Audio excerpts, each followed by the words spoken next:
Bonjour et bienvenue sur notre chaîne de la formation informatique. Dans cette vidéo, on va parler de Scratch. On va voir une petite application. Voilà, bien sûr, on va utiliser quelques commandes. Voilà, donc l'objectif de cette application, c'est comment créer un jeu de labyrinthe, donc un maze game, juste pour apprendre donc les outils de la programmation aux enfants et notamment donc aux élèves du secondaire. Voilà. Donc pour cela, on a besoin donc de la grille donc de ce jeu. Donc pour la grille, donc vous pouvez le dessiner manuellement. Donc vous allez ici pour l'arrière-plan de la scène, vous cliquez sur dessiner. Bien sûr là vous pouvez choisir donc une couleur et puis commencer avec un rectangle comme ça ou ajouter un autre.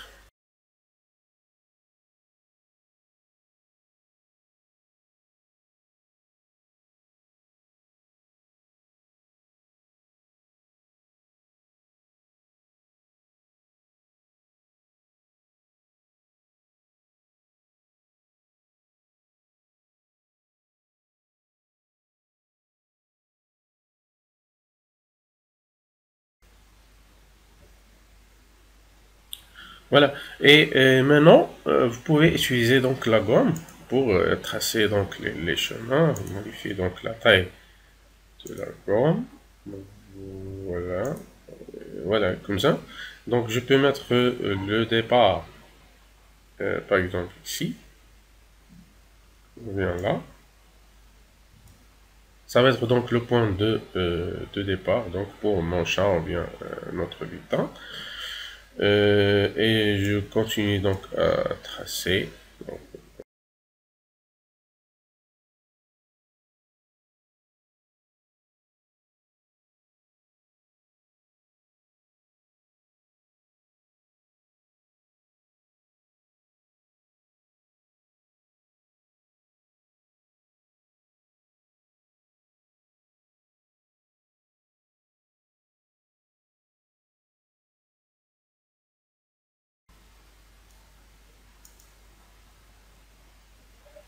voilà.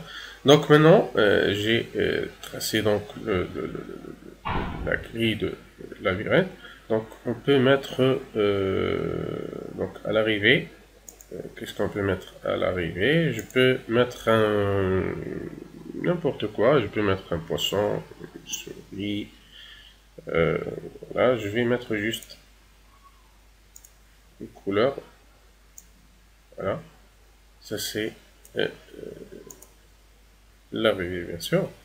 Voilà, ça c'est le point de départ. Voilà donc pour ne pas perdre de temps donc pour le dessin de la grille.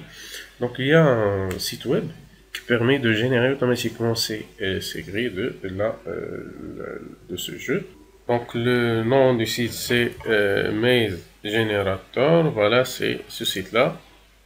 Voilà. Ce que vous allez faire, c'est vous allez entrer donc la largeur et la hauteur de votre grille et vous cliquez sur Generate. Voilà, c'est ça. Donc il va vous afficher donc la grille.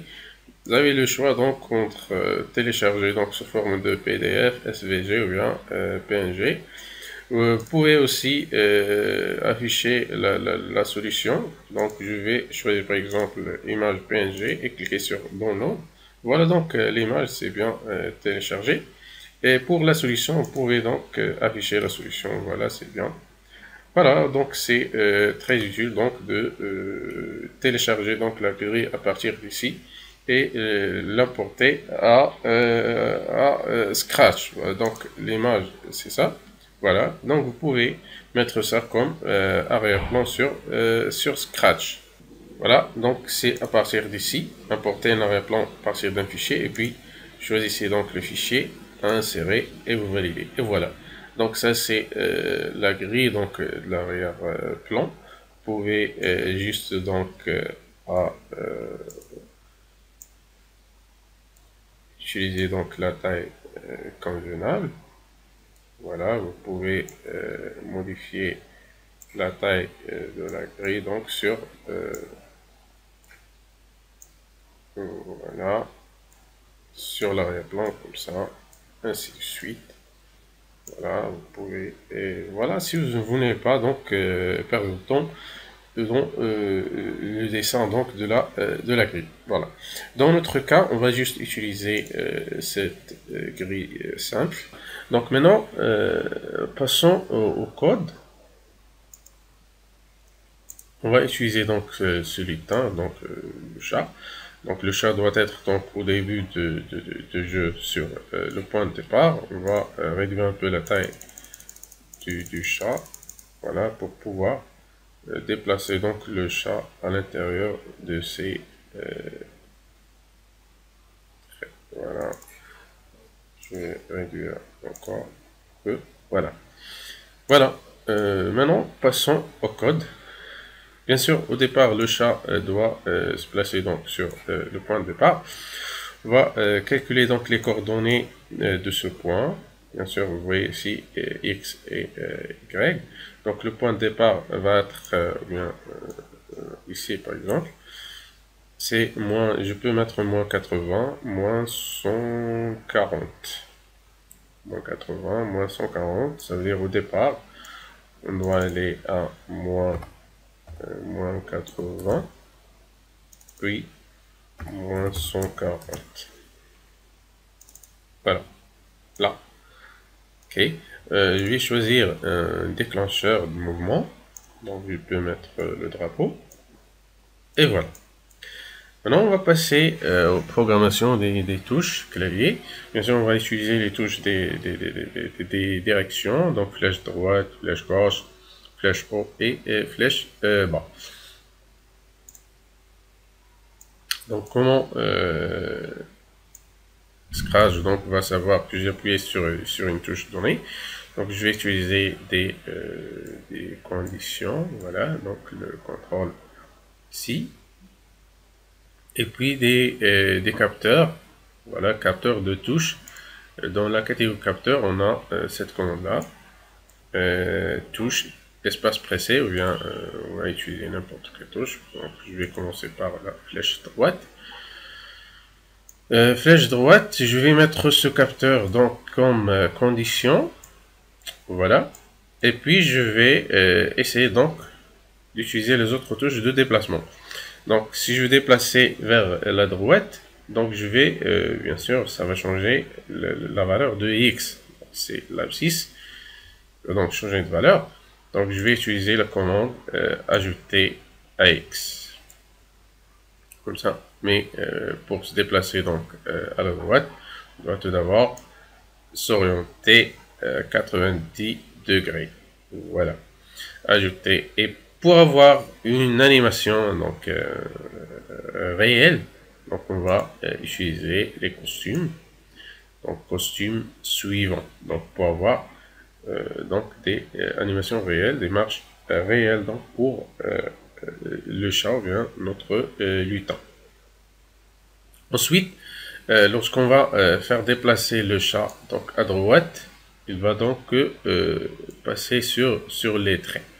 Voilà. Donc il faut mettre les traits comme des obstacles. Voilà, on ne peut pas les dépasser. Pour cela, on a besoin d'un autre contrôle condition. Voilà. Et le capteur dans ce cas va être une couleur. Donc si couleur touchée, dans notre cas c'est la couleur noire, on va capter la couleur noire à partir des traits, voilà. Donc si la couleur touchée ou bien couleur noire rencontrée, on va revenir en arrière, donc on va s'orienter à moins 80, et puis on va ajouter une valeur négative à X. Voilà, je vais utiliser par exemple juste 3. Et là, moins 3. Et bien sûr, après le déplacement, on va utiliser un costume. Costume suivant pour avoir une animation. Voilà, donc c'est tout pour la flèche droite. Voilà. le code utilisé pour la flèche droite. Si la flèche droite pressée, on va s'orienter à 80, puis on va se déplacer à droite, en changeant bien sûr le costume. Et si on rencontre donc la couleur noire, on doit s'orienter à moins 80 et puis ajouter moins 4, moins 3 à X. Ça veut dire on va revenir en arrière, bien sûr, avec animation. Voilà. Maintenant, pour la touche gauche, c'est presque la même chose pour la touche droite, c'est juste qu'on va inverser le sens. Donc, on va dupliquer ce code, bouton droit, et puis dupliquer. Voilà. Voilà. Qu'est-ce qu'on va faire? Flèche gauche, et puis moins 80, et là, on va mettre à 3, moins 3, et là, c'est 80, et là, c'est 3. Voilà. Ça, c'est pour, donc, flèche droite et flèche gauche. Maintenant, pour le flèche haut. Pour la flèche haut, toujours, donc, la condition, le capteur, dans ce cas, c'est flèche haut, et l'orientation dans ce cas ne va pas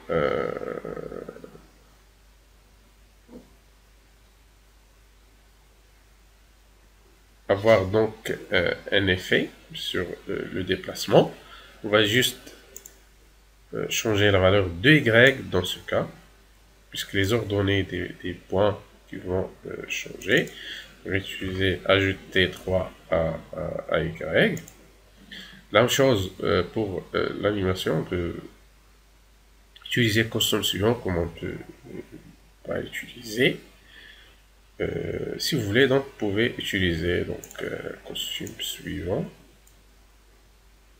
pour le déplacement en haut et en bas. Ensuite, le contrôle. Donc, si la touche, bien sûr, la couleur noire touchée, on va utiliser encore une fois donc la couleur noire. Et puis, ajouter encore une fois, changer la valeur de Y, à moins 3, dans ce cas, moins 3, avec bien sûr changement de costume, si vous voulez, et voilà. Ça, c'est pour donc la flèche haut. On va dupliquer ça pour la flèche bas. Voilà. Flèche bas, on va juste inverser le sens. Moins 3. Et là, on va utiliser E3. Voilà. C'est bon. Maintenant, la condition pour l'arrivée. On va ajouter notre condition à la fin. Et un capteur pour la couleur, qui est dans ce cas la couleur rouge. Donc, si la couleur rouge est touchée, donc couleur rouge est touchée, qu'est-ce qu'on va faire? On peut afficher un message. Donc, comme ça, on peut afficher un message, bravo, pendant 2 secondes par exemple. On peut aussi appliquer un son. Voilà, appliquer un son. Donc, par exemple, le son de chat, miaou. Voilà. Et vous pouvez utiliser donc cette commande-là, appeler, jouer du tambour par exemple. Voilà, vous pouvez utiliser n'importe quel son, vous pouvez aussi l'enregistrer, bien sûr, si vous voulez. Et enfin, on va utiliser stop. Voilà, stop tout. Voilà. Maintenant, on va attacher donc ces commandes à cet événement. Mais il faut répéter bien sûr ça indéfiniment jusqu'à la fin du jeu. Donc on va utiliser répéter indéfiniment, puis on va l'attacher à notre événement. Voilà, donc maintenant on est prêt. On va cliquer sur le drapeau pour commencer le jeu. Voilà. Je vais afficher ça en plein écran. Qu'est-ce qu'on va faire? On va appuyer sur drapeau et on va commencer notre jeu. Voilà. Maintenant, le chat, c'est, regardez, le chat, c'est sur le point de départ. On va commencer à appuyer sur les touches. Ça, c'est touche droite, touche gauche. On a un petit problème. Il faut corriger le style d'orientation. On va utiliser ce style-là. Là, pour ne pas avoir le lancement du chat. Voilà. Et on recommence. Hein, flèche droite, gauche et bas ne marche pas. Flèche droite marche, gauche marche très bien. Et flèche haut, flèche bas ne marche pas. Où est donc le problème? Un petit problème concernant flèche haut. Donc ça c'est flèche haut et ça c'est flèche haut. Donc je vais pas faire attention. J'ai pas changé bon, la flèche. C'est flèche bas plutôt. C'est bon. Maintenant ça va marcher. Ok. On recommence. Voilà, donc ça marche bien maintenant. Donc voilà. Donc voilà. Donc la couleur noire et les traits sont des obstacles. On ne peut pas les déplacer. Les dépasser plutôt. Là, regardez. C'est bon. Donc on ne peut pas dépasser donc ces traits vont être comme des obstacles. Voilà, maintenant on peut arriver, voilà, la toucher donc la couleur, c'est bon.